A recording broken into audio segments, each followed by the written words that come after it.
This is IGN. An Unserious Man. This is your IGN review of Government Cheese by Stephen Yuen Skyfe. The first 4 episodes of Government Cheese are now streaming on Apple TV+. One new episode will debut every Wednesday through May 28th. It's 1969, and God wants Hampton Chambers, played by David Oyelowo, to invent a self-sharpening drill. So saith the Lord that his loyal followers shall disrupt and innovate the field of handheld machinery, or so Hampton believes anyway, having found religion while in prison for check fraud. With plot points like this, you can tell that Apple TV Plus's new series Government Cheese wants so deeply to be weird. But the show never amounts to more than a bundle of affectations, the equivalent of watching somebody cut loose by coming into the office with like a slightly louder tie or something. To get an idea of the tone here, picture a game of telephone that starts at the broader comedies of the Coen brothers, big personalities against a backdrop of screwy Americana, like Raising Arizona or Oh Brother, Where Art Thou?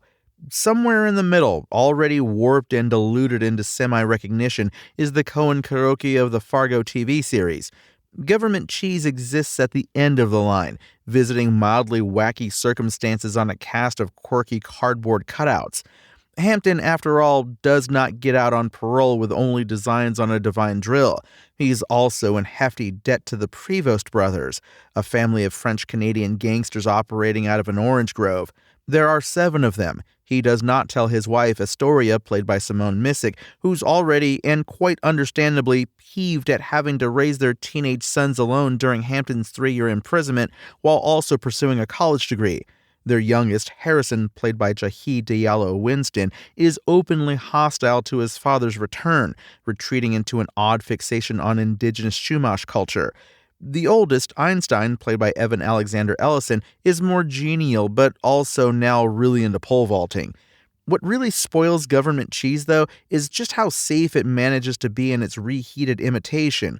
Here is a show for anyone who ever wished that the Coens would tone down their abrasive weirdos, or that Wes Anderson would chill out with the fussy aesthetics. Hampton doesn't react with anger or disbelief toward his family's chilly reception of him.